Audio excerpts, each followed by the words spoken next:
In den Nächten zwischen dem Thomastag am 21. Dezember und dem Dreikönigstag am 6. Januar ist der Schleier zwischen unserer Welt und der Anderswelt am dünnsten. Der Bann ist von ihnen genommen und es beginnt das Reich von Dämonen und Spukgestalten, die das Schicksal der Menschen bestimmen. In dieser Zwischenwelt lässt sich die Zukunft von Wetter und Ernte erspüren, genauso wie das eigene Schicksalslos. Die Rauhnächte nennt man deshalb auch Losnächte. Der Frost klirrt an den Fenstern und draußen toben die Winterstürme.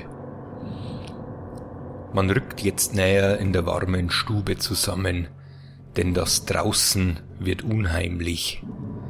Wer jetzt noch draußen ist, der ist verloren. Denn jetzt sind die Rauhnächte. Jetzt verlierst du Leib und Seele, wenn du nur einen Schritt zu viel wagst. Also nimm dich in Acht. Aus was sich der Name ableitet, ist nicht ganz geklärt. Manche glauben, der Name Rauhnacht leitet sich vom Brauch ab, Haus und Stall auszuräuchern, um böse Geister zu vertreiben. Andere meinen, dass der Name auf die Lärm- und Maskenumzüge und die vielen Brauchtumsgestalten aus dieser Zeit hinweist. Rau ist die Bezeichnung des Wilden, Haarigen, dort, wo auch der Rauwuzel oder Rauwuckel auftritt, ein Dämon, der uns später noch begegnen wird. Doch schon vor den eigentlichen Rauhnächten ist Vorsicht angesagt, denn in der Nacht vom 13. auf den 14. Dezember treibt die blurdige Lucia ihr Unwesen. Eine alte Frau, die in eine weiße, blutbefleckte Schürze gekleidet ist. Sie hat ein langes Messer oder eine Sichel in der einen Hand und trägt in der anderen einen Wetzstein oder einen Korb voller Gedärme und Blut. Sie eilt von Haus zu Haus, klopft an die Fenster und wird ihr aufgemacht, so droht sie, unfolgsamen Kindern den Bauch aufzuschneiden, diesen mit Steinen aufzufüllen und anschließend das Kind in den Fluss zu werfen. Hergeleitet ist die blutige Lucia vermutlich von der heiligen Lucia von Syrakus, die als Lichtbringerin verehrt wurde. Lucia bedeutet die Leuchtende. Deren Gedenktag ist der 13. Dezember, da ursprünglich in dieser Nacht Wintersonnenwende war. Seit der Umstellung auf den gregorianischen Kalender ist diese nun am 21. Dezember. Ein Schüssel voll Darm, ein Topf voll Blut, Bauch aufschneiden, Stein einstecken, wieder zunahen, in den Ring einwerfen und das Saufen lassen. Fischt ihn keiner raus, dann ist für ihn aus.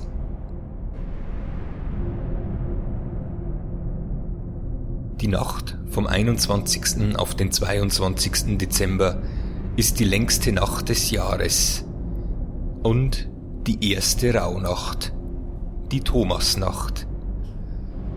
Aus diesem Grund sollte man mit der Arbeit vor dem Gebetläuten fertig werden, die Ställe und die Haustüre fest verschlossen halten und nach dem Einbruch der Dunkelheit das Haus unter keinen Umständen verlassen. Denn in dieser Nacht treibt der blutige Dammerl sein Unwesen, geht von Haus zu Haus, pumpert an die Türen und schreckt die Menschen. Er reckt ein blutbesudeltes Bein oder eine blutige Schweinehaxe zur Türe oder durch das Fenster herein, ohne die Stube zu betreten. Er ist mit einem Ziegen- oder Bocksfell bekleidet, trägt in der Hand einen Hammer und droht denjenigen, den er erwischt, den Schädel einzuschlagen. Man sagt, die erste Rauhnacht war früher der germanischen Gottheit Donar geweiht. Der Legende nach war dieser erzürnt, als im Zuge der Christianisierung die Kirche diesen Tag zu einem religiösen Feiertag machte und dem heiligen Apostel Thomas widmete. Deshalb lauert er in dieser Nacht den vom alten Glauben abgefallenen Menschen in der Gestalt des blutigen Dammerl auf. Die Thomasnacht ist auch die erste Losnacht. Diese ist geheimnisumwittert und umrankt von seltsamem Brauchtum. Der Schleier zur Anderswelt ist in dieser Nacht besonders dünn und so gestattet sie einen Blick in die Zukunft. Bleigießen, Pantoffelwerfen, Schütteln von Zwetschgenbäumen oder andere Bräuche sollen dem Menschen Auskunft über seine Zukunft geben. Jetzt können die Mädchen im Wassergrand das Bild ihres zukünftigen Hochzeiters sehen. Er kommt von dort, wo man das Gebetsläuten an diesem Abend hören kann. Wirft man in der Stube einen Pantoffel über die Achsel und er weist in Richtung Tür, so muss jemand in diesem Haus im nächsten Jahr sterben. Weist er mit den Zehen zum Tisch, so wird im folgenden Jahr geheiratet. Bis in die 1950er Jahre war es noch Brauch, dass sich in bayerischen Dörfern Frauen als Luzier oder Männer als Dammerl verkleideten und von Haus zu Haus zogen, um die Kinder zu erschrecken. Dieser Brauch ist heutzutage aber zum Erliegen gekommen. Auch das Nachtgejeid oder die wilde Jagd braust in den Rauhnächten durch den Himmel. Diese sind arme Seelen, die vom Teufel gejagt werden.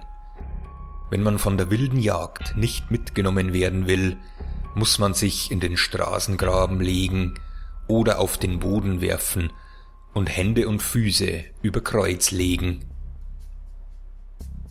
Der Anderl, der in den 60er Jahren des vergangenen Jahrhunderts als alternder Junggeselle lebte, war ein eiskaltes Ding, dem das Kirchgehen als etwas durchaus Unnötiges erschien. So kam es, dass er die Kirche seines Heimatortes lieber vom Wirtshausfenster aus ansah als inwendig.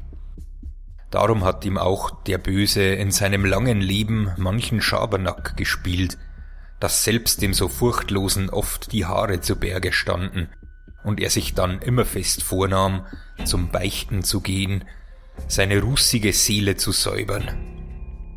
Wenn aber dann lange Zeit doch nichts daraus wurde und er auch weiterhin in seinem Sündenwust dahin lebte, so mag dabei auch der mit dem Pferdefuß seine Hand im Spiele gehabt haben. Trotz alledem war der Anderl in den Spinnstuben der Dörfer gern gesehen, war er doch ein guter Erzähler, dem der Stoff nie ausging, der aus seinem überreichen Erleben nur so auskramte, wenn er bei guter Laune war. Hatte er dann die Weiber und Dirnen mit seinen Geschichten so in Angst und Schrecken versetzt, dass sie sich schier nicht mehr heimtrauten von der Rockenreise, so war der Anderl gerne ihr galanter Beschützer. Einmal, so erzählte er oft, hat ihn mitten in der Rauhnacht eine Stimme aus dem Schlaf aufgescheucht. Ganz deutlich hatte er vor seinem Kammerfenster rufen gehört. »Anderl, steh auf, dei Kur is lady!« Nichts Eiligeres hatte der Anderl zu tun gehabt, als in die Hose zu schlüpfen und sich hinauszutasten vor die Haustür. Mit beiden Händen hält er die Hose, denn zum Anknüpfen des Hosenriemens nimmt er sich keine Zeit. Ein wenig mondhell ist es, da sieht er leicht so viel, als er braucht. Kaum aber ist der Anderl vor dem Haus, da erfasst ihn ein Wind, wirft ihn zu Boden und wurzelt ihn über die Grät hinunter. Er kann sich nicht wehren dagegen, so machtlos fühlt er sich. Durch den Zaun zieht es ihn hindurch und streift ihm die Hose ab, in der sein Brotmesser steckt. Jetzt, da er das vom Brotschneiden geweihte Messer nicht mehr hat, gewinnt der Böse vollends Macht über ihn. Nun geht es hinauf in die Lüfte, hin über Wiesen und Wälder. Die Baumwipfel streifen ihn an die nackten Füße. Er will schreien, aber er kann nicht. Von unsichtbarer Gewalt entführt, wirbelt es ihn dahin, immerzu. Er sieht nur die nachtdunklen Wälder unter sich und hört das Heulen und Gellen des Windes und Schreien und Stimmengewirr in den Lüften. Sein letztes Stündlein, glaubt er, ist gekommen. Wie der Anderl nahe dran ist, die Besinnung zu verlieren, fühlt er, wie auf einmal die Kraft des Sturms erlahmt und wie es langsam abwärts mit ihm geht. Auf einer Holzschar lässt es ihn nieder. Da sitzt er nun im Morgengrauen, in der kurzen Feud, zitternd und frierend. Die Zähne scheppern ihm, so schüttelt es ihn nach diesem grauenhaften Erlebnis. Schon läutet es in einer nahen Kirche den Tag an. Er krabbelt von der Holzschar herunter und schaut sich nach einer menschlichen Behausung um. Gar nicht lange brauchte der Anderl zu gehen, da taucht aus der Dämmerung eine schindelgedeckte Hütte auf. Ein paar Mal muss er ans Fenster klopfen, bis sich endlich eine Stimme meldet. »Wer ist denn draußen?« »Geh, mach mir auf, um Gottes Willen«, bittet der Anderl. Die aus dem Schlaf geschreckten Häuselleute wollen ihren Augen nicht trauen, als der Hämmertlenz vor ihnen steht, der mit blassem, übernächtigem Gesicht seine Herkunft erzählt. »Wo er denn wäre?«, fragte er. Da erfährt er, dass ihn das Nachtgejeit bis in die Breitenau, unweit Deggendorf, heraus mitgenommen hat. Auf sein Betteln schenkt ihm der Häuselmann, der froh ist, den unheimlichen Gast bald wieder loszuwerden, eine Hose und eine Joppe. So nimmt er den Weg unter die Füße und trabt heimwärts, froh, einer großen Gefahr glücklich entronnen zu sein. Der Anderl hat sich diese schreckliche Geschichte so zu Herzen genommen, dass er wieder den Weg in die Kirche fand. Bei den Perchtenläuften im Alpenraum werden die Perchten meist von der Habergors begleitet, die dort in Gestalt eines zweibeinigen Ziegenbocks auftritt.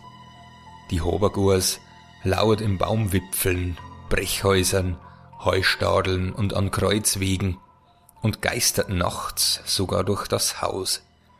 Sie kündigt Hungersnot und Unheil, oft auch den Tod an, verdirbt das Korn und Vieh, saugt Mensch und Tier gar das Blut aus den Adern. Obgleich die Habergors mit negativen Geschehnissen assoziiert wird, vermutet man, dass sich diese Sagengestalt aus einem zweigeschlechtlichen Fruchtbarkeitswesen, einer Bockziege, entwickelt hat. Das erste Wortteil Haber ist wahrscheinlich eine Ableitung von Hafer, das im Altnordischen und Keltischen Bock bedeutet. Auch der Bock Thors wird im Altisländischen als Hafar bezeichnet. Doch auch in Kornfeldern ist die Habergors zu finden. Früher war die Habergors dafür bekannt, die Felder der Bauern zu zertrampeln. Zog ein Gewitter auf, so bangte mancher Bauer um seine Ernte, denn der Sturm brachte die Habergors mit sich. Wer sich auf die Lauer legte und ganz genau hinhörte, der konnte während des Unwetters Ziegengemecker aus dem Feld vernehmen und am frühen Morgen auch die Abdrücke von Ziegenhufen entdecken. Beim Rauwuckel handelt es sich um eine Bestie mit langem schwarzem Fell und Säcken als Kleidung. Er treibt in den Rauhnächten sein Unwesen und tritt meist als böser Begleiter des Nikolaus auf, ähnlich dem Krampus. Der Rauwuckel diente früher auch oft dazu, um Kinder einzuschüchtern. Wenn's nicht brav bist, holt dir der Rauwuckel. Die Bezeichnung Rauwuckel kann auch als anderes Wort für Teufel gedeutet werden. Woher dieser Begriff genau stammt, ist nicht überliefert. Man vermutet jedoch, dass er eine Ableitung des germanischen Gottes Wotan ist. Die Gestalt des Rauwuckel stellt vermutlich eine Ausgliederung der Perchten dar, die zeitlich einhergeht mit der zunehmenden Verehrung des Nikolaus. Am Heiligen Abend darf man keine Wäsche an die Leine hängen, sonst stirbt jemand aus der Familie. Man darf auch keine Putzlumpen und keinen Besen vors Haus tragen und nach dem Stall ausräuchern nicht mehr zu den Viechern gehen. Denn diese unterhalten sich in dieser Nacht miteinander im Stall. Auch sollte man in dieser Nacht kein Wild schießen. Wer einen Sautrog um das Haus zieht, dem erscheint der Teufel. Und dann kann man ihn fragen, wo ein Schatz vergraben ist. Auch Hexen und Truden kann man erkennen, wenn man sich ein Hexenstuhlerl aus 9 Holz anfertigt. Wenn man sich dann auf einen solchen Stuhl setzt, kann man in der Kirche unter der Wandlung die Hexen und Truden sitzen sehen. Doch auf dem Weg zur Christmette soll man sich hüten. Wenn man auf dem Weg dorthin ausrutscht und zusammenfällt, muss man im nächsten Jahr sterben. Dieses Hinfallen nennt man auch die Metten ausschütten. Absätze und Kreuzungen soll man deshalb möglichst meiden, denn dort weizt es in dieser Nacht am schlimmsten. Denn hier können um Mitternacht Hexen und Teufel erscheinen, die dort feiern. Ein junger Bauer will in der Mitternacht das Vieh reden hören, legt sich deswegen auf den Stallboden und erfährt von den Tieren seine eigene Totenfahrt. Erzürnt reißt er Brett für Brett aus den Nägeln, droht den Rössern, sie auf der Stelle zu verkaufen und will sie zuvor noch recht verprügeln. Lässt sich aber nicht die nötige Zeit und fällt vom Stallboden herunter auf den Futterbarren. Jetzt erfüllt sich, was die Rösser geweissagt hatten. Da haben einmal die Alten aber gesagt, in der Mitternacht von 11 auf 12 kann's Gviecher drehen. Jetzt ist ein junger Bauer gewesen, der hat ihm denkt, das möchte ich einmal sehen. Und anstatt dass er in die Mitten gegangen war, hat er sich einen Stallboden aufgelegt, hat da ein Bredel weggetan und hat da gelust, wo's wirklich reden können. Jetzt hinter der Mitten hat ein Ross zum anderen gesagt, heuer kriegen wir noch ein schlechtes Jahr. Na, hat das einer gesagt. Wegen was? Na, hat's gesagt, stirbt unser Bauer und noch dem müssen wir in den Friedhof zeigen. Das hat der Bauer gehört. Jetzt hat er ihm denkt, es kriegt's mich nicht dran, eng verkauf ich auf der Stei. Und hat da Breder und Breder weggerissen und war all und hätt's noch recht umeinander gehaut, hat sich aber nicht Zeit lassen und dabei ist er runtergefallen und ist am Boden drauf und hat sich da stessen. Na, jetzt haben sie ihn wirklich in den Friedhof zeigen müssen. Eine Frau aus Lindberg will die Hexen sehen in einer Mitternacht. Sie geht an eine Wegkreuzung, zieht den bekannten Kreidekreis und setzt sich mutig hinein. In der einen Hand hält sie ein Brotmesser, in der anderen eine Weihwasserflasche. Schlag 12 Uhr erscheinen die Hexen und wollen sie aus dem Kreis zehren. Zuerst hilft ihr nur noch das Weihwasser, dann aber sticht die Frau mit dem Brotmesser zu und verletzt eine Hexe am Arm. Diese Wunde wird eine Lindbergerin andern Tags als Hexe entlarven. Eine Frau von Lindberg hätte gern wissen wollen, wer euer eine Hex ist. Sie ist in der Mitternacht auf eine Kreuzstrasse gegangen und hat mit einer heiligen Dreikönigreim einen Gruß gemacht und ist eingestanden. In der einen Hand hat sie eine Weihwasserflaschen gehabt und in der anderen ein Brotmesser, wo schon ein Brot geschnitten worden ist damit. Das hilft.